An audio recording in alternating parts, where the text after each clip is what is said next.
बद अच्छा बदनाम बुरा, इस कहावत को, इस विचार को प्रधानमंत्री श्री नरेंद्र मोदी ने गुजरात का मुख्यमंत्री रहते हुए समझ लिया था। उन्हें मालूम पड़ गया था अगर किसी को रास्ते से हटाना है, कोई व्यक्ति बुरा भी ना सही, उसमें कोई बुराई भी ना हो, उस पर कोई आरोप सिद्ध ना हुआ हो, तब भी उसे बदनाम करवा दो, रास्ते से हट जाएगा। उसे बदनामी से उभरने में समय लगेगा, तब तक उसका राजनीतिक करियर बर्बाद हो चुका होगा। मतलब हींग लगे ना फिट करी, रंग चोखा ही चोखा आएगा। 2005 का साल, संजय विनायक जोशी नागपुर से आते हैं, इंजीनियर हैं, आरएसएस के प्रचारक रहे हैं। गुजरात में मोदी के साथ उनके राजनीतिक करियर की शुरुआत होती है। संजय भाई मोदी के राजनीतिक दुश्मन बन जाते हैं और उसके बाद 2005 आता है। 2005 में संजय भाई जोशी को लेकर के एक सेक्स सीडी हमारे सामने आती है।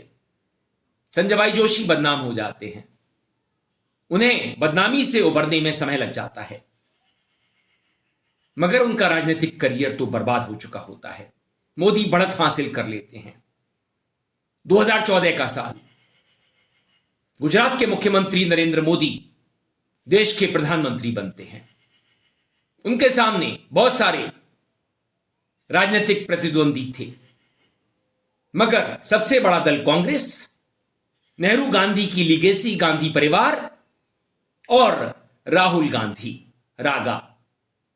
मोदी को मालूम था कि अगर मैंने कमल की कीचड़ में नेहरू जी को, गांधी जी को नहीं घसीटा, गांधी परिवार को बदनाम नहीं किया, राहुल गांधी को पप्पू साबित नहीं किया,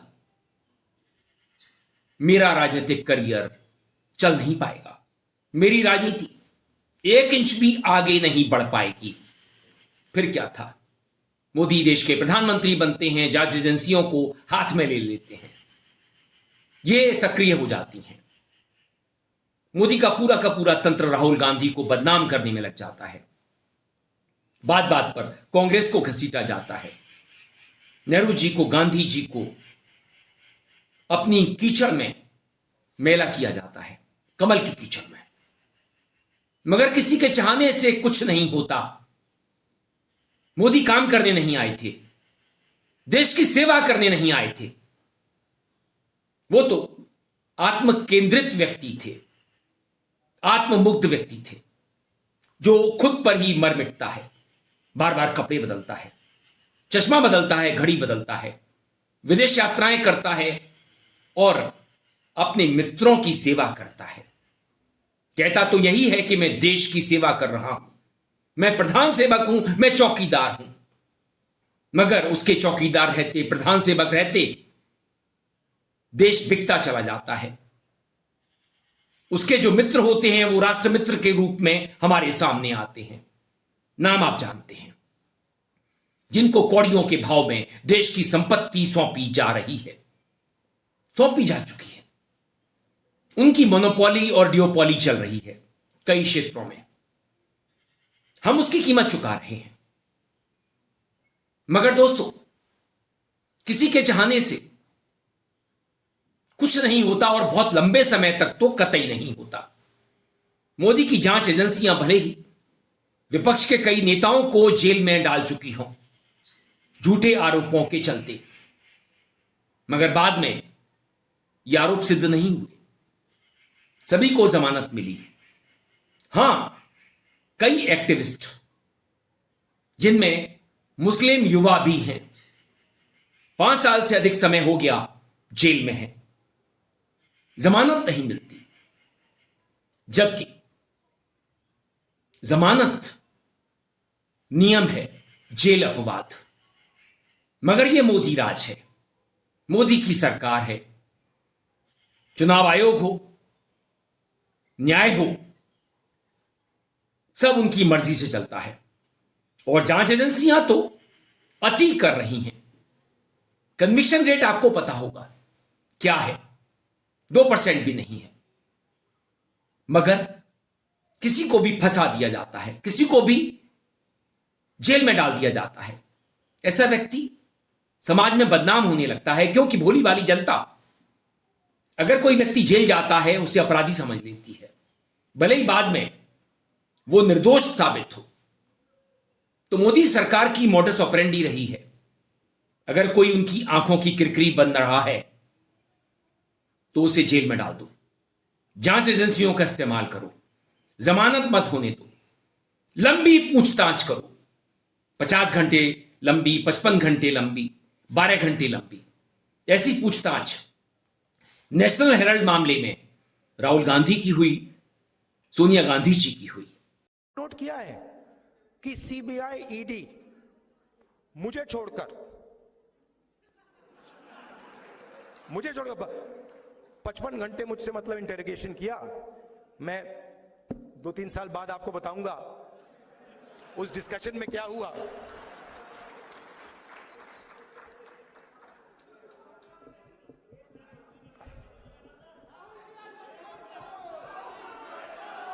मैं बताऊं आपको क्या हुआ, बताऊं?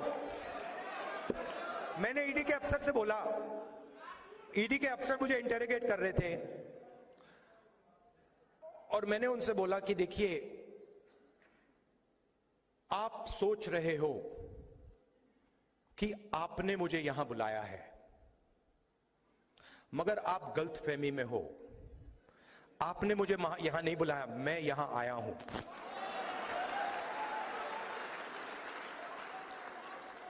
और आप जानते हो मैं यहां क्यों आया हूं? कहते हैं नहीं, मैं यहां इसलिए आया हूं क्योंकि मैं देखना चाहता हूं हिंदुस्तान के लोकतंत्र की हत्या कौन लोग कर रहे हैं।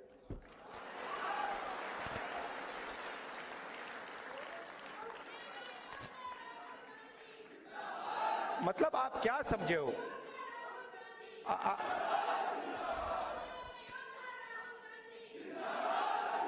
मैं वहां पे इंटरोगेशन हो रहा था, वहां पे एक सेल पड़ा हुआ था, वो लॉकअप होता है, वो इंटरोगेट कर रहा है मुझे। मैं सोच रहा हूं यार, मेरे परदादा 12 साल ऐसे सेल में बैठे थे, कम से कम 10 साल तो मुझे भी जाना चाहिए।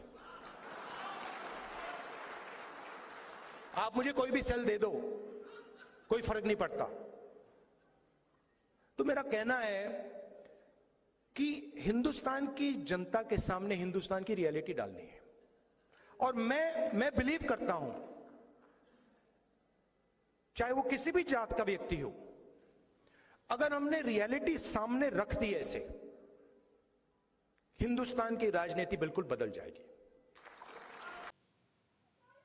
लंबे समय से नेशनल हेराल्ड मामला अदालत में चल रहा है, पूछताछ हो रही है, मगर आधार नहीं है, कोई मनी लॉन्ड्रिंग नहीं हुई है, मगर इन नेताओं को तंग किया जा रहा है, हैरस किया जा रहा है, समाज में बदनाम किया जा रहा है कि ये जमानत पर हैं। आप लगातार बीजेपी के प्रवक्ताओं को, बड़े बड़े नेताओं को कहते देखते होंगे, कह रहे ये तो जमानत पर हैं, जमानत पर छूटे लोग हैं। मतलब किसी को बदनाम करना हो तो अपनी जांच एजेंसियों का इस तरह से इस्तेमाल करो कि किसी को हैरास किया जा सके, परेशान किया जा सके, बदनाम किया जा सके। दोस्तों, ये कहानी है द्वेष प्रेरित, लापरवाही से भरी, बिना अधिकार क्षेत्र के कार्रवाई करने की कहानी। यद्यपि मैं संक्षिप्त में कहूंगा, लेकिन ये बहुत रोचक कहानी है। शोर बहुत था, जोर नहीं था, आरोप था, आधार एकदम नहीं था, कभी नहीं था। इस केस में सत्ता के दबाव पर संविधान का अंतिम प्रभाव पड़ा है कल के निर्णय में। जहां इल्जाम हवा में थे, कानून जो है जमीन पर था। और मैं आपको प्रमाणित करूंगा कैसे द्वेष से भरा है। याद रहे 2021 में ईडी ने 2021 और 2025 के बीच में राहुल गांधी जी को लगभग 50 घंटे बुला के तहकीकात की, इंटरोगेट किया। 50 घंटे कितने होते हैं? शायद 55 थे या 52 थे, मुझे एग्जैक्ट याद नहीं है। खरगे साहब को 5-6 घंटे, सोनिया जी को 7-8 घंटे अलग अलग तिथियों पे। दूसरा, हर तिथि पे कोर्ट में तारीख हो, कुछ फाइल करना हो, तो एक बड़े अच्छे तरीके से व्यापक रूप से लीक होता था अखबारों में कि अरे इतने बड़े स्कैम में आज हम ये फाइल कर रहे हैं। ये हर तिथि पे सुर्खियों में होने के लिए, शोरगुल के लिए। तीसरा, इस दौरान मैं 21 से 25 की बात कर रहा हूं, अटैचमेंट्स हुए, फ्रीजिंग हुए, कहीं किराया आ रहा है तो किराए को बंद कर दो। अब ये रोचक कहानी क्यों है कि ये शुरू हुई थी 2014 में, सुब्रमण्यम स्वामी साहब ने शुरू की थी, एक प्राइवेट कंप्लेंट की और उसमें समनिंग ऑर्डर हुआ। मैं मोटी मोटी बात कर रहा हूं, तकनीकी बात नहीं करूंगा। 2014 में ही सुब्रमण्यम स्वामी जी ने हजारों सैकड़ों बार लिख दिया सीबीआई को और ईडी को कि मैंने ये कार्रवाई कर दी है, ये आरोप है, ये गलती है, ये है फलाना ढीकर। अब रोचक बात सुनिए, 2014 से 21 कितने साल होते हैं? 7 वर्ष तक सीबीआई और ईडी ने लिखित रूप से अपनी फाइल्स में लिखा कि इसमें कोई प्रेडिकेट ऑफेंस नहीं बनता है। ये मैं नहीं कह रहा हूं, अगर आपको शक शुभाव, हम हवा में बात नहीं करते हैं, मैं तथ्यों के आधार पर बात करता हूं। अगर शक शुभाव जो मैं बोल रहा हूं तो पैरा 218 से 233 पढ़ लीजिए इस निर्णय की। ये बहुत महत्वपूर्ण बात है। 2014 से 21 तक फाइल पे, क्योंकि ओपिनियन ली गई, सलाह ली गई, प्रेडिकेट ऑफेंस एफआईआर की एजेंसी होती है सीबीआई, मनी लॉन्ड्रिंग की एजेंसी होती है ईडी। दोनों का संयुक्त सहमति थी, जॉइंट कंसेंसस ये शब्द इस्तेमाल किया है जज ने 232 पैरा नंबर पे, संयुक्त सहमति कि इसमें कोई प्रेडिकेट ऑफेंस का एफआईआर बनता ही नहीं है। नहीं तो आप समझिए कि 7 साल तक कोई एफआईआर लॉन्च नहीं करता गया, क्यों नहीं की लॉन्च?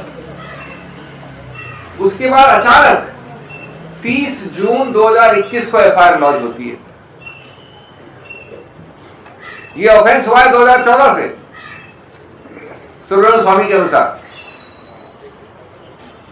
और 2021 जून में जब ये होती है उसके एकदम पहले एक सलाह ली जाती है और अचानक जो 7 साल से संयुक्त सहमति थी कि नहीं होनी चाहिए वो एफआईआर होती है। अगर ये राजनीतिक द्वेष नहीं तो क्या है? यानी कहा गया सलाह कुछ भी हो, ओपिनियन कुछ भी हो, संयुक्त कंसेंसस कुछ भी हो, आपको एफआईआर फाइल करनी है तो कर दी। वो एफआईआर की कल कॉग्निजेंस, वो सॉरी ईसीआर कर दी, एफआईआर नहीं ईसीआर कर दी जून में ईडी ने। उसकी कॉग्निजेंस लेने से मना किया है कल जज ने, कल वाले निर्णय में। ये एजेंसी से दुरुपयोग का सबसे ज्यादा प्रत्यक्ष प्रमाण है। किसकी जवाबदेही है इसके लिए, किसकी कुर्सी है, किसके विरुद्ध एक्शन लिया गया है। एक और पक्ष, इस निर्णय के स्तंभ क्या है? ये बार बार कहते हैं प्रोसीजरल है, कुछ नहीं है, टेक्निकल है, प्रीमेच्योर है, कल से सुन रहा हूं मैं। इसके 4-5 स्तंभ सुनिए, 5 स्तंभ में मुख्य। स्तंभ नंबर 1 जो हमारी दलील थी कि कानून कहता है, लिखा है सेक्शन 5 में पीएमएलए एक्ट में कि सिर्फ पर्सन ऑथराइज टू इन्वेस्टिगेट की कंप्लेंट या एफआईआर पे कार्रवाई हो सकती है। शब्द है पर्सन ऑथराइज। अब सुब्रमण्यम स्वामी तो पर्सन ऑथराइज नहीं है ना, ये तो प्राइवेट आदमी ने कंप्लेंट की थी। ये एक अलग कहानी और रोचक है कि सुब्रमण्यम स्वामी ने खुद अपनी मैजिस्ट्रेट वाली समनिंग ऑर्डर और कंप्लेंट को, कार्रवाई को अपने आप हाईकोर्ट जाके अपनी खुद की कार्रवाई को स्थगित करवा दिया। तो एक अलग कहानी है।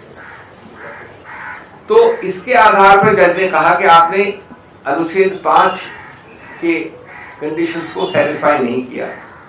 सिर्फ एजेंसी यानी सीबीआई या ईओडब्ल्यू ये एफआईआर फाइल कर सकती थी, जो नहीं की 2014 से 21 और 21 से 25, यानी लगभग 1 दशक से नहीं की।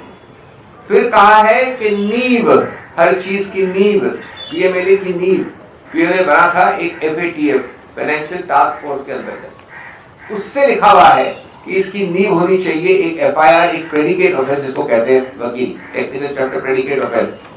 और इसका उद्देश्य है कि ये परिणाम स्वरूप एक कार्रवाई होती है जिसमें इसकी नींव होती है प्रेडिकेट ऑफेंस। और निर्णय में ये कई अच्छे विस्तार से लिखा गया है। तो जब नींव नहीं तो इसमें आपको इमारत खड़ी की गई, एक इमारत राजनीतिक आरोपों से मुकदमे बनाने की। मुकदमे राजनीतिक आरोपों से नहीं बनते, वो विधि के आधार पर बनते हैं। और कल अदालत ने याद दिलाया कि प्रक्रिया, कानून, अनुच्छेद न्याय की आत्मा है, बाधा नहीं है। और मोदी का वही पुराना फॉर्मूला, कोई कितना भी बुरा हो ना हो उसे बदनाम करवा दो, जनता उसे बुरा समझने लगेगी, भ्रष्टाचारी समझने लगेगी। और मोदी के पास तो गोदी मीडिया है, वो किसी को भी बदनाम करने में अपना पूरा समय लगा सकता है। देश के अखबार हैं जो दबाव के चलते, कॉम्प्रोमाइज के चलते, समझौते के चलते आज अपनी पहचान खो चुके हैं, क्योंकि वो अपना काम नहीं कर रहे हैं, अपना धर्म नहीं निभा रहे हैं। हम जानते हैं रात कितनी भी काली, गहरी, लंबी क्यों ना हो, अंधेरा कितना भी स्याह क्यों ना हो, उसकी सुबह होती है। और ऐसी ही एक खबर, एक अदालत का फैसला नई सुबह लेकर के आता है गांधी परिवार के लिए, क्योंकि उन्हें सताया जा रहा था, बदनाम किया जा रहा था। दिल्ली की राउज एवेन्यू कोर्ट के जज विशाल गोगने साहब ईडी को लताड़ लगाते हैं कि आप नेशनल हेराल्ड मामले में बिना आधार के हमारे सामने आ गए हैं, आपके पास साक्ष्य नहीं है। यह वास्तविकता है। सुब्रमण्यम स्वामी ने नेशनल हेराल्ड मामले में केस किया था 2012 में। बाद में मोदी देश के प्रधानमंत्री बन जाते हैं, ईडी सीबीआई सक्रिय हो जाती है। मगर ना तो सीबीआई ना ही ईडी गांधी परिवार के खिलाफ व अन्य के खिलाफ कोई एफआईआर करती है, चार्जशीट दाखिल कर देती है। 21 से 25 के बीच में लगातार पूछताछ होती रहती है, मगर मामले में दम नहीं था। जो यंग इंडिया कंपनी थी जिसने एजीएल की मदद की थी, आर्थिक मदद नेशनल हेराल्ड को बचाने के लिए, वो नो प्रॉफिट कंपनी थी, किसी को कुछ नहीं मिलना था। तो मनी लॉन्ड्रिंग कहां से हुई? बिना एफआईआर के, बिना सीबीआई और ईडी की एफआईआर के जांच चल रही थी, पूछताछ चल रही थी। मामले में आधार नहीं था, बस चोर था, सच्चाई नहीं थी, बस झूठ था, झूठे आरोप थे। सो सच्चाई हमारे सामने आ गई, सत्यमेव जयते। वीडियो पसंद आने पर आप इसे लाइक करें, दोस्तों साथियों में खूब शेयर करें, चैनल को सब्सक्राइब भी कर दें। बेल आइकन का घंटी जैसा बटन जरूर दबाएं, जिससे कि आने वाले वीडियो की आपको नोटिफिकेशन मिल सके। आप अपनी प्रतिक्रियाएं मुझे मेल आईडी और कमेंट बॉक्स में भेज सकते हैं। मैं था आपके साथ अरविंद, आप देख रहे थे मुझे अपने ही मंच अरविंद दिल से पर।